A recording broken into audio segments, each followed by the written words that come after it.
so I hear that the hospitals are turning people away again because a lot of their staff are out sick and they don't have the staff to take care of people.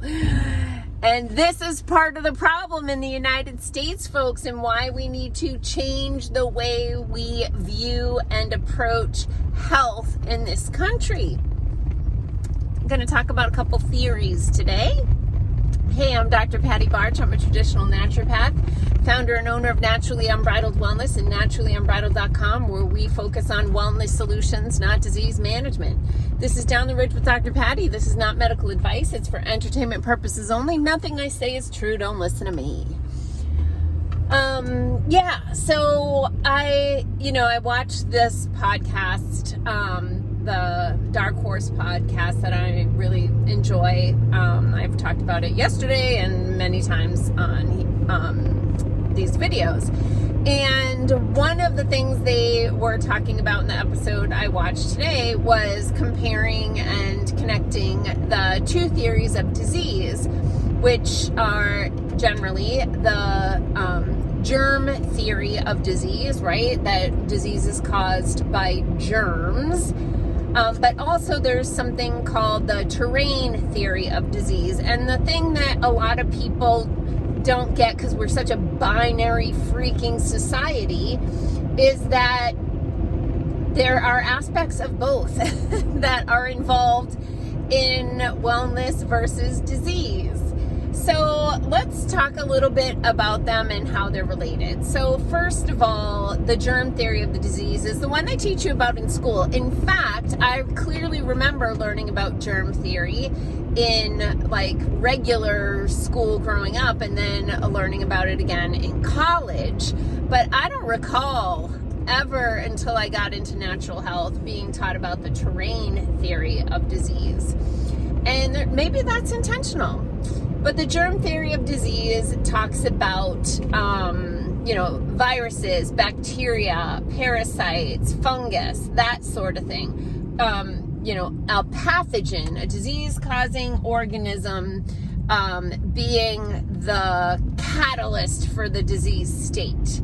Now, years ago, one of my favorite teaching experiences, and actually a lot of my students, former students I'm connected with on Facebook, and they might see this video and remember, hi baby dear, hi. They might remember this happening, but I was teaching a class and one of the things, oh, what a beautiful little deer. Hi, I see you. Good morning. Good morning. Be careful. Oh, cute. So one of the things I recall, welcome to my brain, folks, squirrel. No, it was a deer. It's worth stopping and saying good morning. So I was teaching this class, and one of the things that a good teacher does when they start a lesson is assess prior knowledge, right? Survey the room. Find out what the students already know so that you're not wasting time telling them things that they already know. God, it's freezing. And so I asked them, hey, name things that cause disease, right? And these are smart kids, and they've been studying science for a while, and so they start coming up with the virus, bacteria, parasites, that sort of thing. But someone said poison. And I clapped my hands yes, poison. Because I wasn't expecting that one. That was phenomenal. That was yes, this is the level of quality of students that I was working with. Thrilling. So I write poison on the board. So that alone, people know that poison can cause disease. Yet, people attach to the germ theory of disease that, it's only from pathogens or disease-causing microorganisms.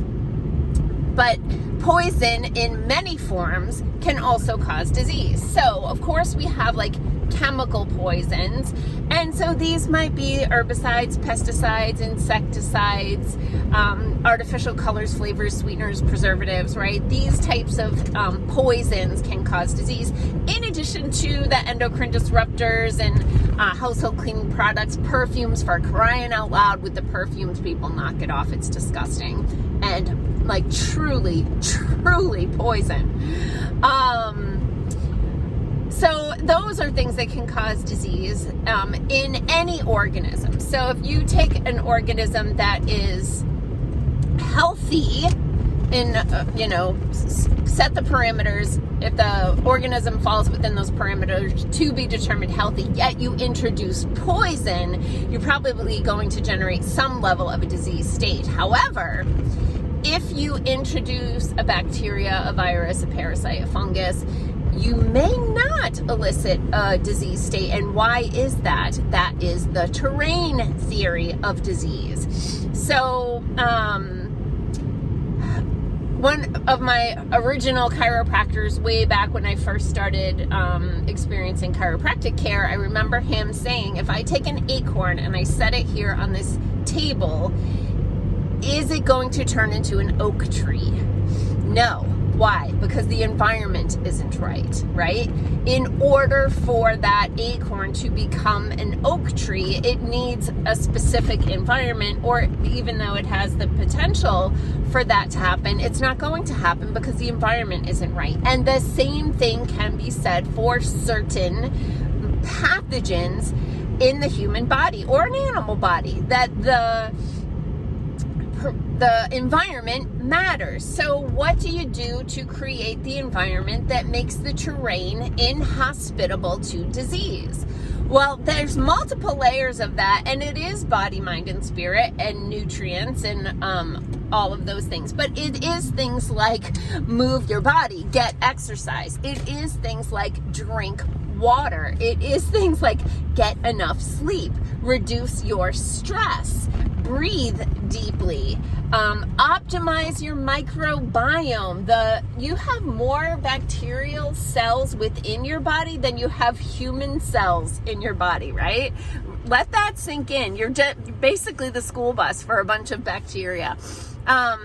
So make sure that you're optimizing your microbiome and having the types of commensals, right? The types of microorganisms that provide benefit to us. They help us to make the neurotransmitters that keep our brain working properly. They help us to convert hormones into their active form. They help us with vitamin assimilation, right? Like all of these things, you want to make sure to optimize your microbiome.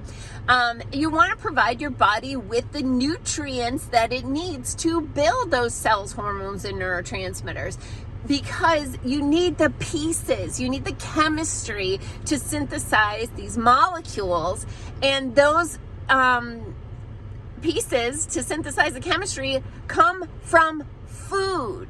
So you want to make sure that you're eating the food that provides your body with the ingredients that it needs to build you, right?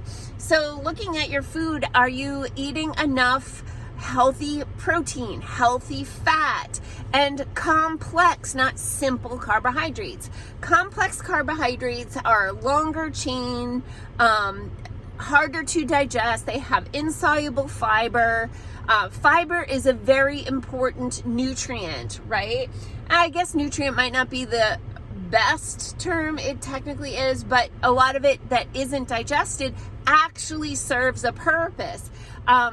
Fiber is the broom that sweeps the colon clean, but while it's sweeping the colon clean, it's attaching to toxins and spent hormones and cholesterol to help take that stuff that your body doesn't need anymore out of the body. So if you're not consuming enough fiber, you're recycling and storing a lot of those things.